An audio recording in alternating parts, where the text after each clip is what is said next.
Hello guys, कैसे हैं आप सभी। मैं रविंदर ओल्यान आप सभी का अपने यूट्यूब चैनल RS ओल्यान क्लासेस में हार्दिक स्वागत करता हूं। तो गाइस, आज हम पढ़ेंगे स्फेरिकल लेंसेज के बारे में।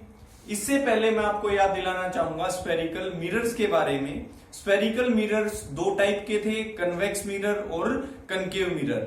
उनकी सभी कैरेक्टरिस्टिक्स और सभी प्रॉपर्टीज आपको याद होंगी और उनके लिए मैंने आपको एक हिंट दिया था कि जिसकी स्पेलिंग बड़ी है वो बड़ी इमेज बना सकता है और उसके यूजेस भी बड़े होंगे, बड़े यानी कि ज्यादा यूजेस होंगे। तो बड़ी स्पेलिंग थी कनकेव मिरर की, तो कनकेव के यूजेस भी बड़े थे, बड़ी इमेज भी बना सकता था। और जिसकी स्पेलिंग छोटी है वो छोटी इमेज बनाता है हमेशा और छोटे ही उसके यूज, छोटे यूज यानी कि कम यूज थे। तो अब मैं उसी मेमोरी हिंट के साथ आपको याद दिलाना चाहूंगा कि जो कैरेक्टरिस्टिक्स हमने मिरर की पढ़ी थी वो लेंस से ठीक अपोजिट होंगी। ठीक अपोजिट इन द सेंस हम कह सकते हैं कि जो कैरेक्टरिस्टिक्स कनकेव मिरर की थी वो यहाँ पे कन्वेक्स लेंस की होंगी। जैसे कनकेव मिरर कैसा था, कन्वर्जिंग था, तो उसी तरीके से कन्वेक्स लेंस क्या होगा, कन्वर्जिंग होगा। और in the same way convex mirror जो कैरेक्टरिस्टिक शो करता था वैसी ही कैरेक्टरिस्टिक्स कौन शो करेगा, कनकेव लेंस करेगा। जैसे कि कन्वेक्स जो मिरर था वो डाइवर्स करता था लाइट को, उसी प्रकार से कनकेव लेंस भी डाइवर्स करेगा। तो ये बात आप अच्छे से याद रखें कि जो कैरेक्टरिस्टिक्स, जो प्रॉपर्टी हमने मिरर की पढ़ी थी वो आपको अगर क्लियर है तो अब अच्छे से आपको ये भी क्लियर होंगी एक मेमोरी हिंट से कि जो कैरेक्टरिस्टिक्स मिरर की थी वो आपस में ठीक अपोजिट हो जाएंगी लेंस में।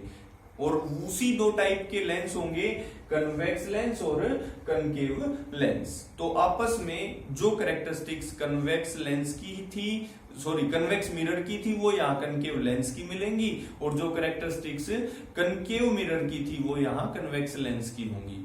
तो गाइज आई थिंक आपको अच्छे से समझ आ गया होगा। तो आइए स्टार्ट करते हैं अब लेंस के बारे में। तो लेंस क्या होता है, तो देखिए गाइज, लेंस क्या होता है, it is a part of transparent refracting material whose surfaces are bound in the sphere form, means whose refracting surface is a part of sphere. Okay, तो ये दो टाइप का रहेगा गाइज। तो इसमें मैं आपको याद दिलाऊं कि जो कैरेक्टरिस्टिक्स कन्वेक्स की थी वो यहां आएंगी कनकेव की, और जो कनकेव की थी वो यहां आएंगी कन्वेक्स की। तो यानी कि वहां पे हमने मिरर में कनकेव का रोल ज्यादा पढ़ा था, तो अब यहाँ किसका पढ़ेंगे हम, कन्वेक्स का रोल ज्यादा पढ़ेंगे। तो गाइज देखिए कन्वेक्स में किस प्रकार से इमेज फॉर्मेशन होती है, तो उसके लिए कुछ रूल्स हम पढ़ेंगे, रूल्स फॉर इमेज फॉर्मेशन। तो देखिए आपको मैंने वहां पे भी इसी प्रकार से कुछ साइन कन्वेंशंस बताए थे कि मिरर से जो चीज लेफ्ट की तरफ नापी जाएगी वो नेगेटिव होगी, और जो चीज मिरर से राइट साइड की तरफ मेजर हम करेंगे वो पॉजिटिव होगी। जो प्रिंसिपल एक्सिस से अपर साइड हम मेजर करते हैं उसको हम पॉजिटिव लेते हैं, और जो उससे बिलो हम मेजर करेंगे उसको नेगेटिव लेते हैं। तो वो सभी चीजें यहाँ पे भी फॉलो होंगी लेंस वाले केस में। तो साइन कन्वेंशन आपको अच्छे से वही चीज ध्यान में रखते हुए करना है। तो अब रूल्स के बारे में अगर मैं बताऊं तो देखिए लेंस ये कौन सा है, कन्वेक्स। कन्वेक्स क्या होता है, लेंस जो कि एजिज से यानी कि किनारों से तो पतला हो और बीच से मोटा हो। तो आप इसकी यही डेफिनेशन दे सकते हैं, convex lens is that lens which is thicker, thicker यानी कि मोटा, thicker at its middle and thinner at its edges, जो पतला हो किनारों से और मोटा हो बीच से। तो ये आप ध्यान रखेंगे कन्वेक्स मिरर है। तो इसमें ये बीचों बीच जो लाइन है ये प्रिंसिपल एक्सिस है, ये इसमें ऑप्टिकल सेंटर होता है। जैसे मिरर में पोल होता था, यहाँ पे ऑप्टिकल सेंटर होता है। इससे एक फिक्स डिस्टेंस पे फोकस होता था, यहाँ पे F1 वही है, फोकस है। लेकिन ये 1 और 2 क्यों माना, क्योंकि इसमें सरफेस भी दो है। मिरर में एक ही रिफ्लेक्टिंग सरफेस होता था, इसमें दो रिफ्रैक्टिंग सरफेस होते हैं। रिफ्रैक्शन आपको पता है लेंस से रिफ्रैक्शन ही होता है। तो देखिए एक सरफेस तो ये इधर वाला हो गया और एक इधर वाला हो गया, इसलिए इसमें डबल फोकस होता है, आप ध्यान रखिए। तो एक फोकस ये हो गया है और एक फोकस ये हो गया है। जो काम वहां पे सेंटर ऑफ कर्वेचर करता था वही काम यहाँ पे 2f करता है। आप ये बात याद रखेंगे। जैसे कि जो डिस्टेंस हमने पढ़ा था यहां तक वो फोकल लेंथ थी और आगे रेडियस थी, तो इनमें जो रिलेशन था वो आपको ध्यान होना चाहिए। ओके, तो गाइस देखिए, अब फर्स्ट रूल आप ध्यान रखेंगे कि जो रे पैरेलल आ रही है प्रिंसिपल एक्सिस के, ये प्रिंसिपल एक्सिस के पैरेलल रे अगर आई तो वो कहां से जाएगी, फोकस से जाएगी हमेशा, और एरो मार्क आपको जरूर दिखाने हैं। तो फर्स्ट रूल आपको क्लियर हो गया होगा, यदि पैरेलल आ रही है रे प्रिंसिपल एक्सिस से तो वो फोकस से चली जाएगी।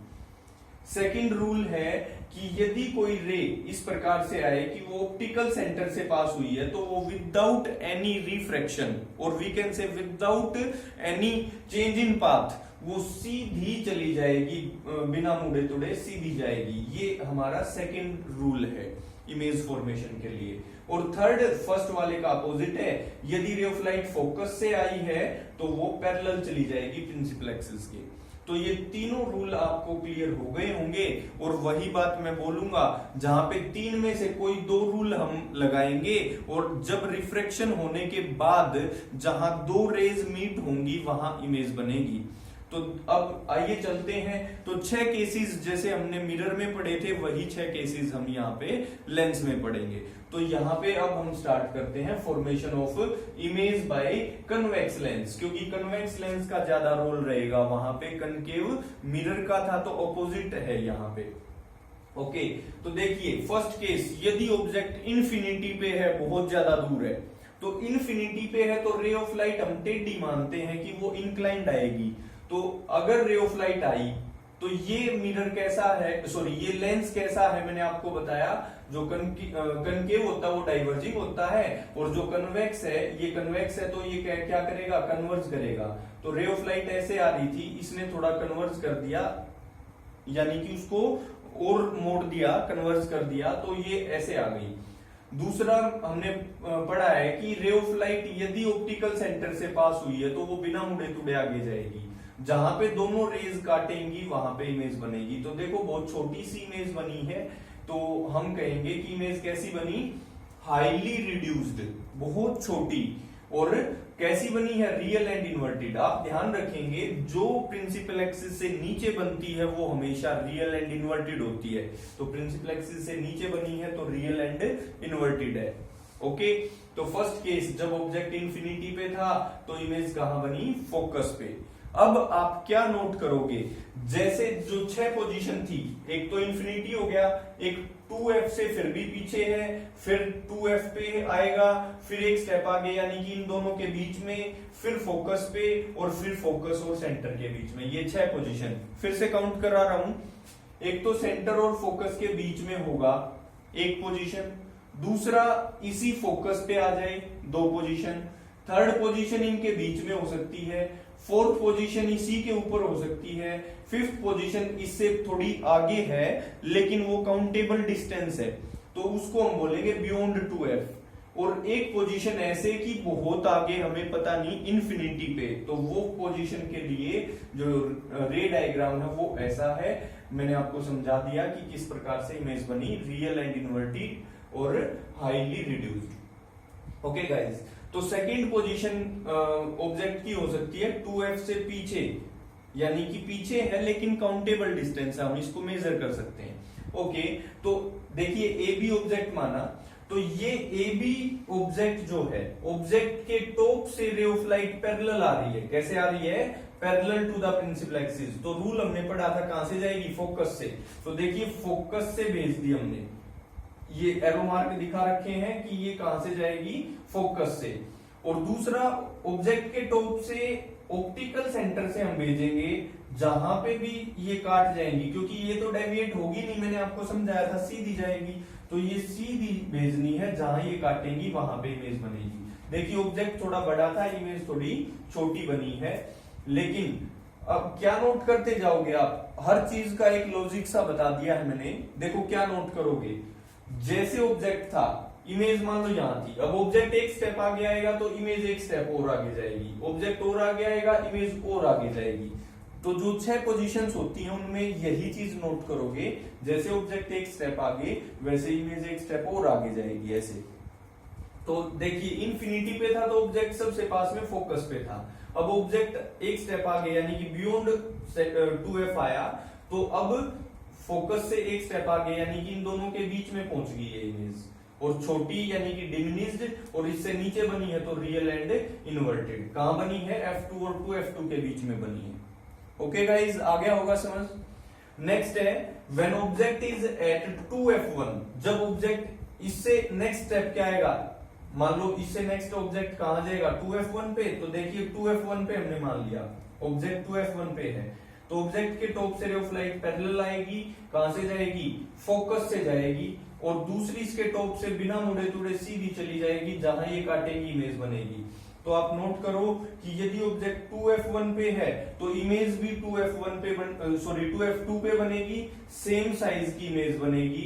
तो ये चीज आप नोट कर रहे हो, ध्यान दीजिए कि यहां था तो इमेज इनके बीच में थी, अब ऑब्जेक्ट यहां आ गया तो इमेज भी नेक्स्ट स्टेप पे 2f2 पे पहुंच गई, आप चेक कर लीजिए। जब आप इनको बनाओगे तो एक चीज बड़ी कॉमन नजर आ रही है कि जहां भी ऑब्जेक्ट है स्केल से आप एक लाइन पैरेलली भेजेंगे और वो फोकस से भेजनी है, और दूसरी इसके टॉप से ऑप्टिकल सेंटर से बिना मुड़े तुड़े भेजनी है, जहां ये काटेंगी वहां इमेज बनेगी। ओके, तो देख लीजिए नेक्स्ट स्टेप 2f1 से आगे कहां आएगा? इन दोनों के बीच में, तो ये ऑब्जेक्ट के टॉप से रे ऑफ लाइट भेजी पैरेलल का, ये आई तो कहां से जाएगी? फोकस से गई, दूसरी इसके टॉप से जाएगी, तो ये कहां मीट होंगी? ये 2f2 पे पीछे वाले केस में थी, तो अब नेक्स्ट केस में ये कहां आ गई है? उससे भी आगे आ गई है, तो बियॉन्ड 2f2 बन चुकी है इमेज। और हम कह सकते हैं इमेज कैसी है, देखो ऑब्जेक्ट इतना था, इमेज इतनी बड़ी बन गई, तो अनलार्ज्ड रियल एंड इन्वर्टेड इमेज बनी है। और यदि ऑब्जेक्ट फोकस पे है तो अब ऐसी स्थिति बनेगी कि ये जब जाएगी और दूसरी ये रे जाएगी इधर से, तो ये पैरेलल है, लगभग पैरेलल है, तो लगभग पैरेलल रेज कहां मीट कर सकती हैं? इन्फिनिटी पे मीट कर सकती है। तो जहां मीट कर सकती है वहीं पे इमेज बनती है, तो इन्फिनिटी पे बहुत बड़ी इमेज बन जाती है, हाईली अनलार्ज्ड इमेज। कहां बनेगी? At infinity. और कैसी होगी? Real and inverted. तो एक चीज आपने नोट की, यदि ऑब्जेक्ट फोकस पे था तो इमेज बनी इन्फिनिटी पे, और इससे पहले वाले केस में यदि ऑब्जेक्ट इन्फिनिटी पे था तो इमेज बनी थी फोकस पे, तो अपोजिट हो गया है। ये वो केस है कि यानी कि ऑब्जेक्ट फोकस और सेंटर के बीच में आ गया है, तो इसमें भी हम ये वही रूल लगाएंगे। तो ये देखिए यहां से फोकस से गई और दूसरी इसके सेंटर से जाएगी, तो ये रेज तो उधर खुलती जाएंगी, कोई संभावना नहीं है ये मीट हो जाए कहीं पे। तो इनको डॉटेड लाइन में पीछे खींच लिया और यहाँ पे वो इमेज बन गई। तो एक्चुअल में इमेज बनी नहीं, लेकिन हम इनको एक इमेजिन कर सकते हैं कि यहाँ मीट होंगी।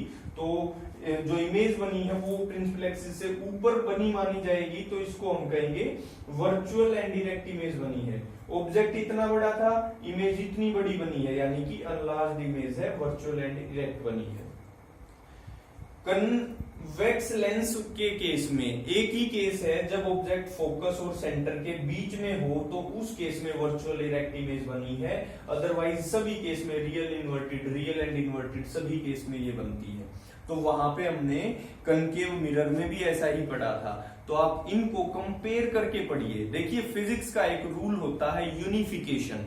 यूनी का वर्ड कहीं पे भी हम देखते हैं साइंस में होता है यूनिसेलुलर, जैसे यूनी का मतलब वन, सेलुलर यानी कि एक सेल वाला ऑर्गेनिज्म।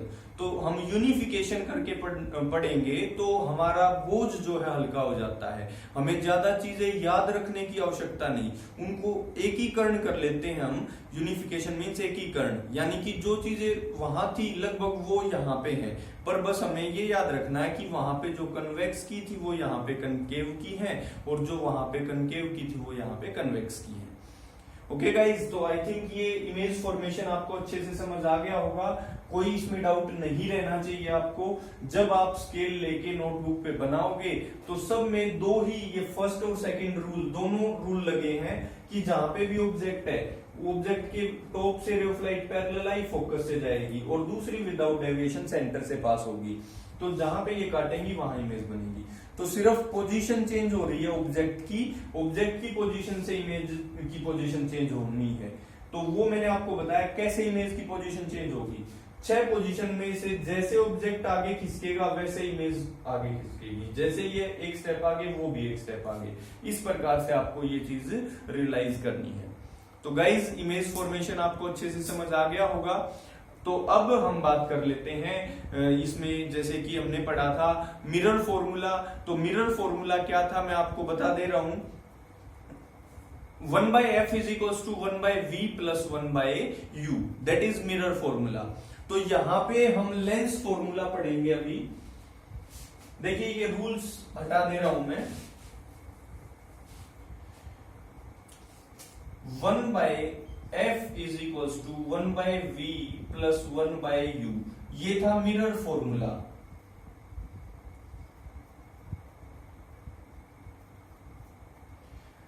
लेकिन मैंने आपको ये चीज तो कह ही दी है कि जो काम मिरर में कन्वेक्स का था वो यहाँ पे कनकेव का यानी अपोजिट हो रहा है। तो अपोजिट के साथ में क्या होगा, यहाँ पे ये जो प्लस का साइन है बस ये भी अपोजिट हो जाएगा, अपोजिट यानी कि माइनस का हो जाएगा। तो ये मिरर की बजाय ये किसका फॉर्मूला बन जाएगा, लेंस का फॉर्मूला बन जाएगा।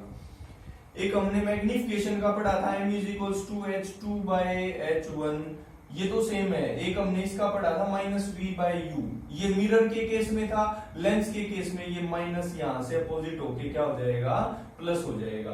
तो ये भी आप मैग्निफिकेशन की बात याद रखें लेंस के केस में, और ये लेंस का फॉर्मूला आप याद रखें 1/f is equals to 1/v minus 1/u। u, v, f वगैरह इन सब की नोटेशंस वही सेम होंगी जो मैं आपको ऑलरेडी बता चुका हूं। u क्या था, ऑब्जेक्ट डिस्टेंस, v क्या था, इमेज डिस्टेंस, f क्या था, फोकल लेंथ। तो ये चीजें आपको ध्यान होनी चाहिए। h1 और h2 में से h1 क्या था, साइज या हाइट ऑफ ऑब्जेक्ट, h2 क्या था, साइज या फिर हाइट ऑफ इमेज। तो इस प्रकार से आपको ये ध्यान में रखनी है। इनके साथ साथ हम इनके न्यूमेरिकल ट्राई करते हैं। देखिए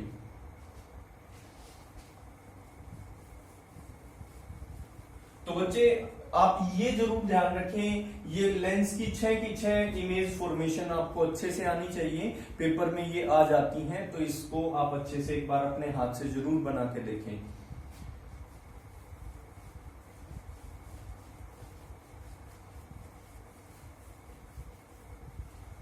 देखिए न्यूमेरिकल करते हैं। न्यूमेरिकल को भी आप वही स्टेप फॉलो करें जो मैं आपको बता चुका हूं। देखिए जो भी बातें बताई हैं बड़ी आसान करने के लिए बताई, आपकी जो चीजें हैं बहुत आसान हो जाती हैं। मैंने आपको न्यूमेरिकल में कहा कि आप सबसे पहले गिवन लिखें। गिवन लिख के उसमें ये देख लो कि सभी यूनिट एक जैसी है या नहीं है। अगर नहीं है तो उनको कन्वर्ट करेंगे हम, ऐसा यूनिट में कर लें। या फिर थर्ड स्टेप में अगर हम बात करें तो फॉर्मूला लगाएंगे, जो चीज निकालनी है वो एक तरफ बाकी दूसरी तरफ ले जाएंगे, और वो फिर हम मैथमेटिकली उनको सोल्व करेंगे और आंसर आएगा। तो गाइस देखिए न्यूमेरिकल करते हैं। ए 2 सेंटीमीटर टाल ऑब्जेक्ट इज प्लेस्ड परपेंडिकुलर, लिख लेते हैं। ए 2 सेंटीमीटर टाल object is placed perpendicular to principal axis।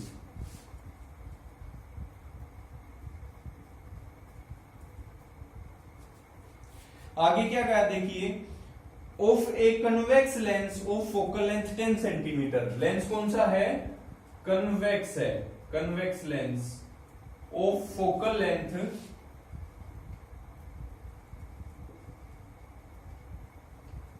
10 centimeter.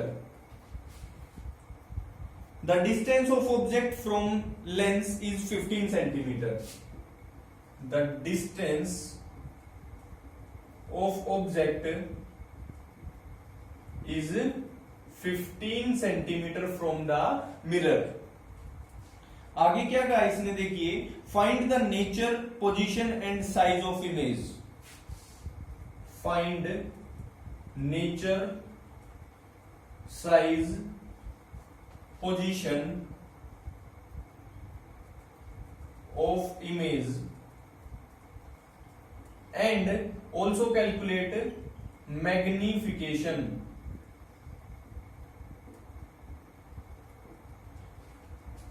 तो देखिए फर्स्ट स्टेप गिवन लिखते चलेंगे जो समझ आएगा। देखिए इसने कहा कि ए 2 सेंटीमीटर टाल ऑब्जेक्ट, यानी कि ऑब्जेक्ट कितना 2 सेंटीमीटर बड़ा है, तो ऑब्जेक्ट की हाइट या साइज दिया है ना कि डिस्टेंस। तो ऑब्जेक्ट का हाइट या साइज को हम डिनोट कर रहे थे h1 से, ये कितना है 2 सेंटीमीटर।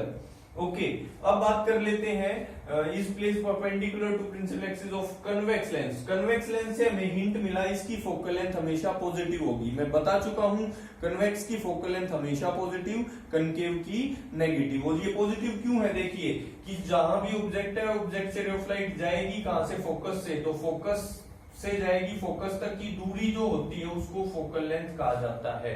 तो इसलिए ये कहां है, राइट साइड में है, राइट में जो चीज है वो पॉजिटिव। ओके, तो फोकल लेंथ कितनी है भाई 10 centimetre, is placed at A distance 15 centimetre, यानी कि वो कितनी दूरी पे रखा है 15 सेंटीमीटर। और u हमेशा नेगेटिव होता है क्योंकि ऑब्जेक्ट हमेशा लेफ्ट साइड में होता है। देख लीजिए किसी भी केस में ऑब्जेक्ट कहां था, लेफ्ट साइड में, लेंस से लेफ्ट में है। Okay, find the nature, size और पोजीशन ऑफ इमेज। पोजीशन यानी कि वो कहां पे है, कहां पे यानी कि कितनी दूर, यानी कि v निकालना है, इमेज कहां पे है तो v निकालना है क्वेश्चन मार्क। और पोजीशन तो हो गया v, और साइज यानी कि h2 भी निकालना है, और नेचर बताना है, और m भी निकालना है। तो गाइज देखिए सभी सेंटीमीटर में चेंज करने की कोई जरूरत नहीं है। तो अब हम लेंस फॉर्मूला लगाएंगे। ये लेंस की बात हम कर रहे थे, तो लेंस फॉर्मूला क्या था 1/f = 1/v - 1/u, ये था लेंस फॉर्मूला।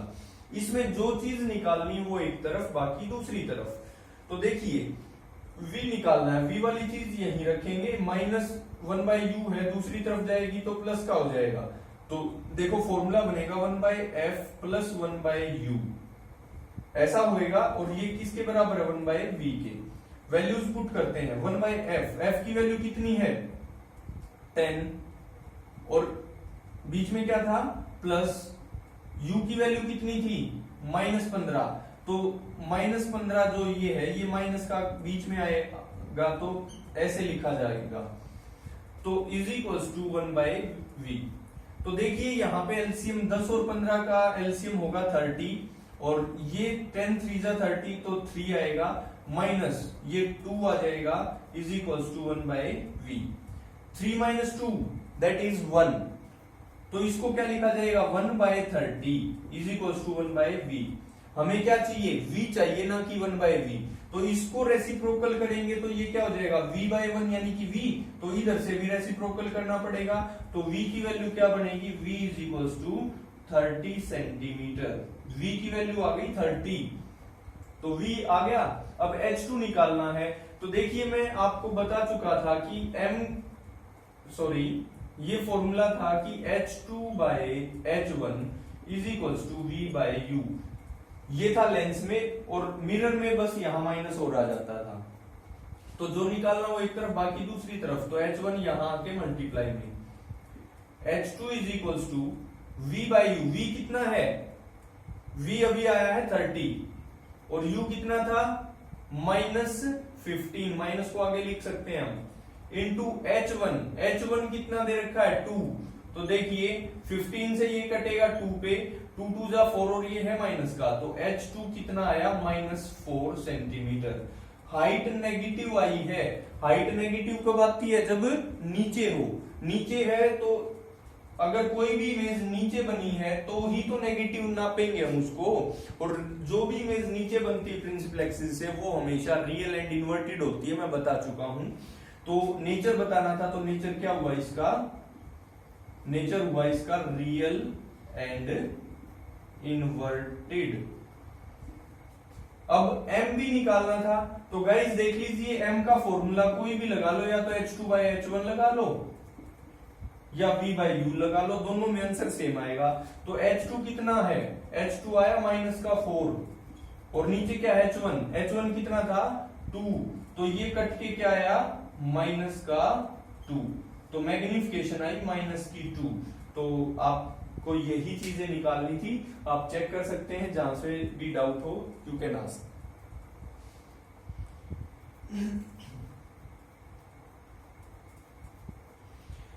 तो देखिए गाइस, जो भी न्यूमेरिकल है इसी प्रकार से आप सबसे पहले गिवन लिख के फॉर्मूला लगाएंगे और वैल्यूज पुट करेंगे।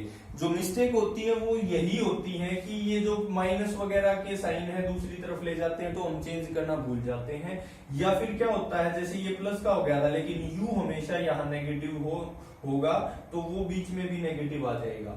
और दूसरी बात, अगर f की वैल्यू यहाँ पे ये कनकेव दे देता ना तो ऑटोमेटिकली हमें नेगेटिव माननी पड़ती।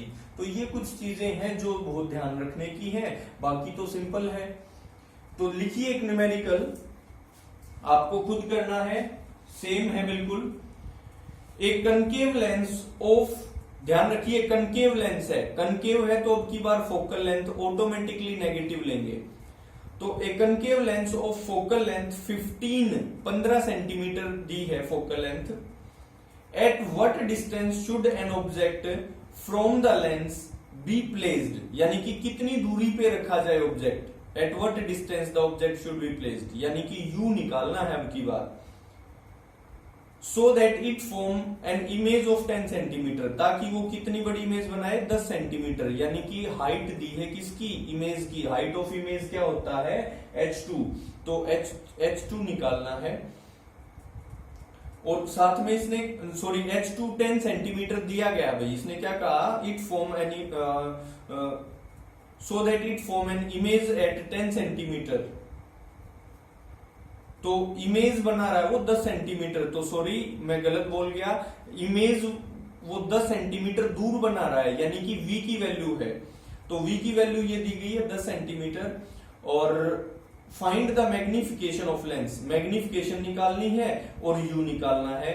तो बड़ा सिंपल है, ये आपके लिए होमवर्क है, आपको करना है। तो गाइज हम जो भी टाइप के न्यूमेरिकल थे वो कर चुके हैं, जो भी टॉपिक थे चैप्टर में वो सब कर चुके हैं। अगर आपको किसी भी टॉपिक में, किसी न्यूमेरिकल में या किसी भी एक्सरसाइज क्वेश्चंस में या किसी एक्स्ट्रा क्वेश्चन में अगर डाउट है तो आप मेरे से डाउट के लिए बोलिए, मैं आपकी एक और डाउट क्लास बनाने के लिए तैयार हूं। ओके गाइज, तो मिलते हैं नेक्स्ट क्लास में, और अच्छे से इसको आप प्रिपेयर रखें।